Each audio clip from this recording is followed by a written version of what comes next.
두 사람이 나누는 짧은 대화를 먼저 들어보시고 누구 말이 맞는지 한번 판단해 보세요. 맹장은 쓸모없어서 떼도 된대. 32번이나 다시 진화한 기관이야. 맞는 쪽은 뒤에 말한 사람입니다. 여러분이 쓸모없는 흔적이라고 알고 계신 그 장기는 포유류 361종을 비교한 연구에서 최소 32번이나 독립적으로 다시 만들어진 기관이었습니다. 쓸모가 없다면 진화를 32번이나 할 이유가 없죠. 그런데 왜 그런지는 대부분이 정반대로 알고 있습니다. 그 이유부터 차근차근 보겠습니다. 그리고 마지막에는 이제 그 장기를 아예 잘라내지 않고도 넘어가는 사람이 열의 7이라는 사실까지 확인하게 됩니다. 먼저 우리가 무엇을 맹장이라고 부르고 있는지부터 정리하고 가야 합니다. 한국에서 흔히 맹장 터졌다, 맹장 수술했다 라고 말할 때 사실 그 맹장은 맹장이 아닙니다. 대장이 시작되는 자루 모양의 부분이 진짜 맹장이고 그 맹장 아래쪽에 새끼손가락처럼 가늘게 매달린 관이 따로 있습니다. 이것이 충수, 정확히는 충수돌기입니다. 수술대에서 잘려나가는 것도 염증이 생겨 사람을 응급실로 보내는 것도 전부 이 가느다란 관입니다. 말하자면 우리는 수십 년째 이름을 잘못 부르며 살아온 셈입니다. 이름부터 오해로 시작한 기관이라니 어쩐지 상징적이죠.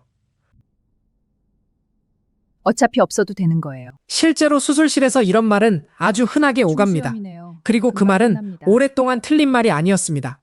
충수를 떼어낸 사람들은 회복실에서 며칠을 보내고 흉터 하나를 남기고 그 다음에는 아무 일 없었다는 듯 살아갑니다. 밥을 먹고 소화를 시키고 화장실에 가고 마라톤을 뛰고 아이를 낳습니다. 혈액형이 바뀌지도 않고 체력이 반토막 나지도 않습니다. 수술 후 몇 년이 지나면 자기 몸에서 그 기관이 사라졌다는 사실조차 잊고 지내는 사람이 대부분입니다. 한번 상상해 보세요. 여러분의 몸에서 어떤 부품 하나를 떼어냈는데 그 뒤로 아무 변화도 느껴지지 않는다면 여러분은 어떤 결론을 내리시겠습니까? 당연히 그 부품은 필요 없었다고 생각하실 겁니다. 그것이 바로 우리가 100년 넘게 내려온 결론이었습니다. 쓸모없으니 잘라도 된다. 아니, 어차피 말썽만 부리는 물건이니 미리 잘라두는 편이 낫다는 말까지 나왔습니다. 한때는 다른 배수술을 하는 김에 멀쩡한 충수를 예방 차원에서 함께 떼어내는 일도 드물지 않았습니다. 연 김에 그것도 떼어냅시다. 의학의 역사에서 이만큼 자신있게 없어도 되는 것으로 취급받은 장기도 드뭅니다. 이 자리에 뭐가 있었는지. 그런데 여기서 이상한 점이 하나 있습니다.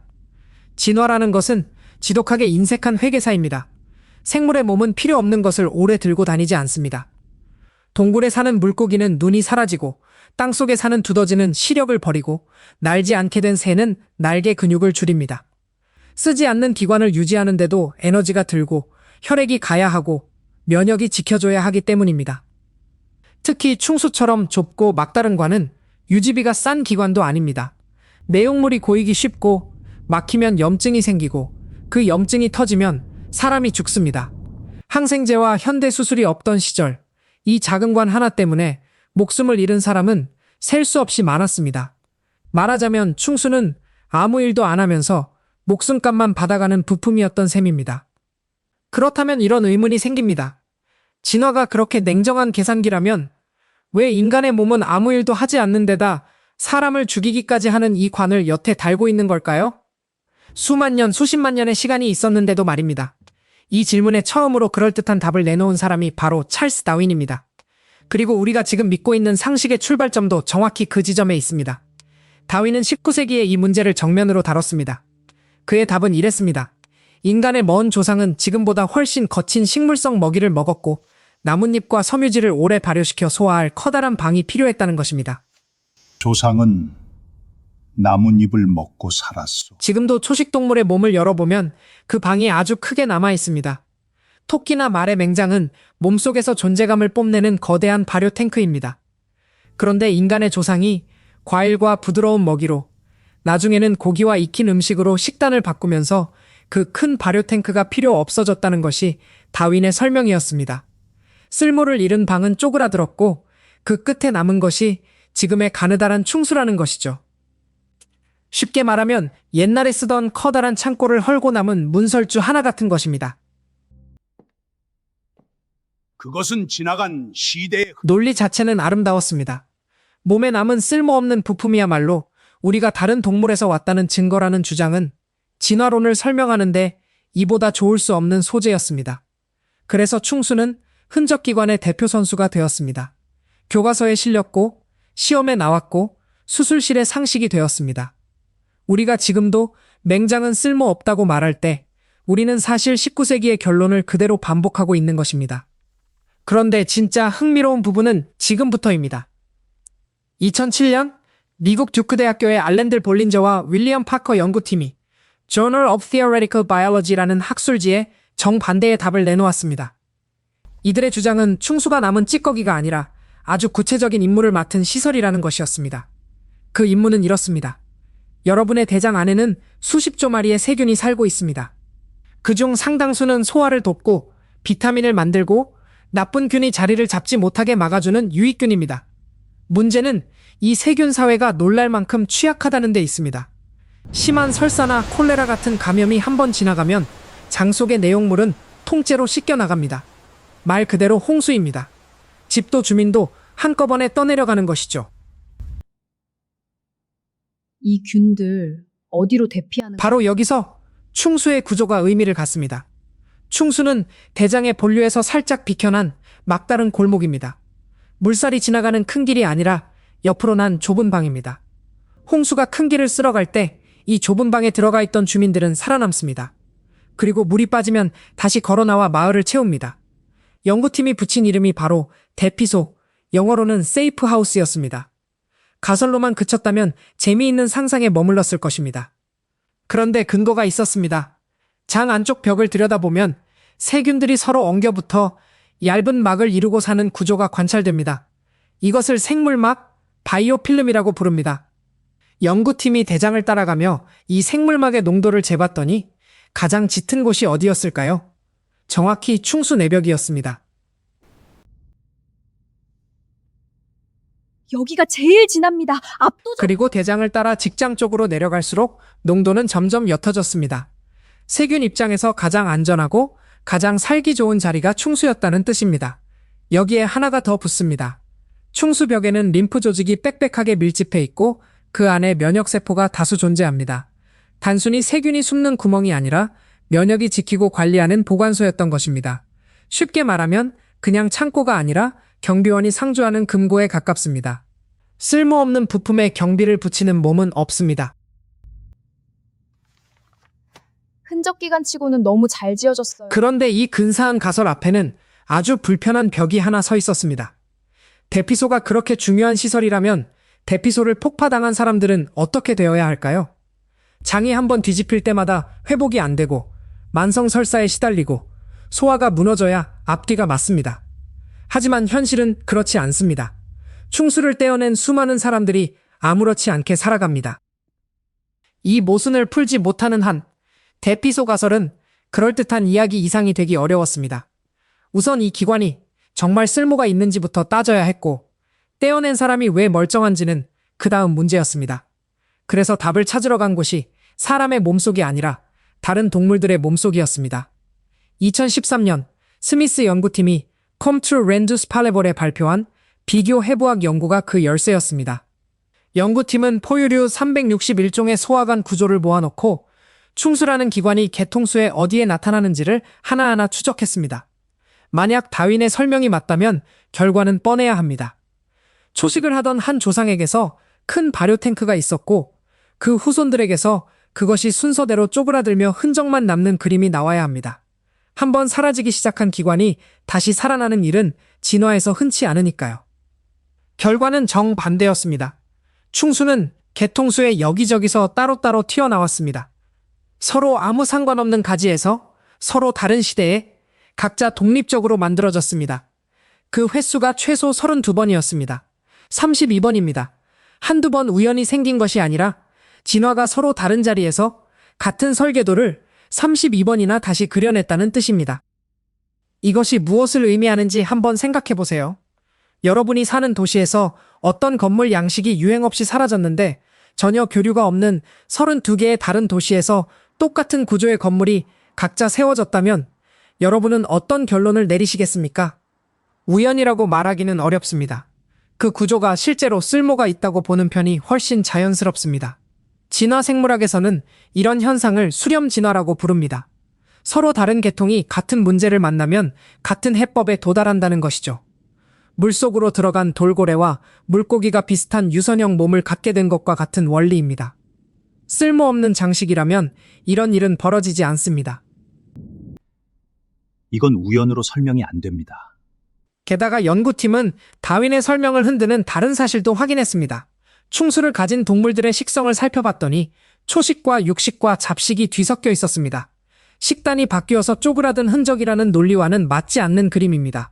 또 충수를 가진 종들은 그렇지 않은 종들에 비해 맹장 부위의 림프 조직이 더 발달해 있는 경향이 나타났습니다. 소화의 흔적이 아니라 면역과 세균 관리 쪽에 손을 들어주는 결과였습니다. 한 가지 짚고 넘어갈 것이 있습니다. 다윈이 틀렸다는 말은 다윈이 엉터리였다는 뜻이 아닙니다. 그는 19세기에 볼 수 있는 자료로 가장 합리적인 결론을 냈을 뿐입니다.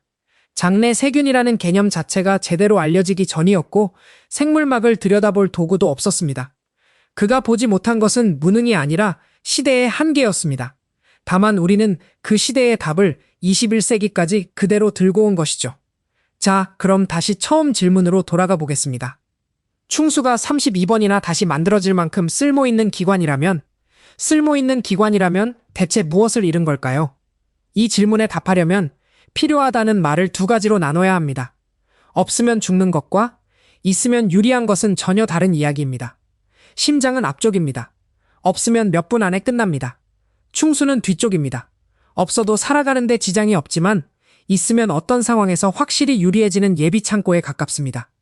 집에 비상용 발전기가 있다고 생각해 보세요. 전기가 멀쩡히 들어오는 날에는 발전기가 있든 없든 아무 차이가 없습니다. 차이는 정전이 났을 때 드러납니다. 충수도 똑같습니다. 장이 평온한 날에는 존재감이 없습니다. 장 속 생태계가 무너지는 그날, 비로소 일을 합니다. 그렇다면 정전이 난 사람들에게서는 차이가 보여야 합니다. 실제로 보입니다. 클로스트리디오이데스 디피실, 흔히 CDP실이라고 부르는 균이 있습니다. 이 균은 항생제를 오래 쓴 뒤 장내 세균 사회가 무너졌을 때 그 빈자리를 차지하고 들어와 심한 대장염을 일으킵니다. 치료를 해도 자꾸 재발하는 것으로 악명이 높죠. 그런데 임상 관찰에서 충수가 없는 사람은 이 대장염이 재발할 확률이 약 4배 높게 나타났습니다. 4배입니다. 병에 걸릴 확률이 아니라 한번 무너진 장이 다시 무너질 확률이 4배라는 뜻입니다. 발전기가 있는 집과 없는 집의 차이가 정확히 정전 뒤에 드러난 것입니다. 또 재발이네요. 세 번째입니다. 그러니까 충수를 잃은 사람이 잃은 것은 기능이 아니라 복구 속도였습니다. 평소에는 티가 나지 않고 무너진 다음에 티가 납니다. 그렇다면 왜 대부분의 사람은 아무 문제 없이 살아갈까요? 답은 여러분이 살고 있는 환경에 있습니다. 충수라는 대피소가 정말 절실했던 시대는 상수도가 없고 오물이 식수로 흘러들고 심한 장염이 몇 년에 한 번씩 마을을 휩쓸던 시대입니다. 그런 곳에서는 장이 통째로 씻겨나가는 일이 반복되고 그때마다 대피소에서 걸어 나오는 세균이 생사를 갈랐습니다. 지금 여러분의 일상은 다릅니다. 수도꼭지에서 나오는 물은 소독돼 있고 음식은 냉장 보관되고 심한 감염은 항생제로 잡히고 무너진 장은 매일 먹는 음식과 주변 환경에서 다시 세균을 공급받습니다. 쉽게 말하면 대피소가 하나 없어도 이웃 마을에서 주민이 계속 이사를 오는 상황인 것이죠. 그래서 충수를 제거해도 대부분의 사람에게 장기적인 문제는 생기지 않습니다. 장내 미생물이 다른 경로로도 충분히 재정착할 수 있기 때문입니다. 잘라도 괜찮다는 상식은 그러니까 완전히 틀린 말이 아니었습니다. 다만 이유가 틀렸던 것입니다. 쓸모가 없어서 괜찮은 것이 아니라 여러분이 사는 시대가 그 쓸모를 대신해주고 있어서 괜찮은 것입니다. 그 물 끓여서 물론 수술이 완전히 공짜인 것도 아닙니다. 충수 절제술 뒤에는 드물게 절개부에 탈장이 생기거나 남겨진 충수 밑동에 다시 염증이 오는 잔여 충수염이 나타나거나 장이 서로 들러붙는 유착으로 장폐색이 오는 경우가 보고됩니다. 흔한 일은 아니지만 없는 일도 아닙니다. 여기까지 오면 마지막 의문이 남습니다. 쓸모가 있는 기관이고 잘라내는데 작은 대가도 따른다면 애초에 꼭 잘라야만 하는 걸까요? 이 질문에 정면으로 답한 시험이 2020년에 나왔습니다. 미국의 25개 병원이 참여한 대규모 임상시험이었고 이름은 코다 시험, 결과는 의학학술지 뉴잉글랜드 저널 오브 메디슨에 실렸습니다. 연구진은 급성 충수염 진단을 받은 성인 1,552명을 모아 무작위로 두 무리로 나눴습니다. 한쪽은 항생제로 치료하는 776명, 다른 한쪽은 예정대로 수술을 받는 776명이었습니다. 한 세기 넘게 무조건 잘라낸다였던 답을 정면으로 시험대에 올린 것이죠. 수술 말고 약으로 가볼까요? 결과는 이랬습니다. 항생제로 치료를 시작한 무리 가운데 약 29%는 90일 안에 결국 수술을 받았습니다. 바꿔 말하면 나머지 약 71%는 수술 없이 그 고비를 넘겼습니다. 71%입니다. 배를 열지 않고 충수를 남긴 채 10명 중 7명이 넘어갔다는 뜻입니다. 열의 7은 앞에서 마지막에 확인하게 된다고 말씀드린 사실이 바로 이것입니다. 한 세기 넘게 무조건 떼어낸다였던 기관이 이제는 떼지 않는 선택지를 가진 기관이 되었습니다. 그러니 충수는 쓸모없는 장기가 아닙니다. 포유류 361종 가운데 최소 32번이나 독립적으로 다시 만들어졌고 몸속에서 세균 생물막이 가장 짙은 자리이며 킥을 잃은 사람에게서 CD피실 대장염 재발 위험이 더 높다는 관찰 결과가 보고됐다는 점이 그 증거입니다. 19세기의 판정은 21세기에 뒤집혔습니다. 다만 여기서 절대 잘못 들으시면 안 되는 대목이 하나 있습니다. 충수염을 그대로 두면 관이 터지고 터진 내용물이 배 안으로 퍼지면 복막염이 됩니다. 복막염은 생명을 위협합니다. 그래서 급성 충수염에서 제거는 여전히 표준 치료입니다. 안 잘라도 되는 사람이 있다는 말은 아프면 참아도 된다는 말이 결코 아닙니다. 오른쪽 아랫배가 아프기 시작했다면 그 판단은 여러분이 아니라 의료진의 몫입니다. 이건 지금 바로 열어야 합니다. 병원으로 가야 할 때 항생제를 검색하고 있으면 안 됩니다. 우리가 오늘 얻은 것은 참을 이유가 아니라 내 몸속의 작은 관 하나를 다시 보는 눈입니다. 쓸모없다고 믿었던 것이 사실은 조용히 일하고 있었다는 것. 그리고 그 사실을 알아내는데 150년이 걸렸다는 것 말입니다. 오늘 이야기 궁금해미 준비해봤어요.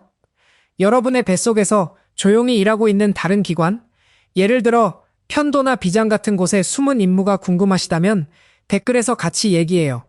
구독과 좋아요는 다음 이야기를 만드는 큰 힘이 됩니다.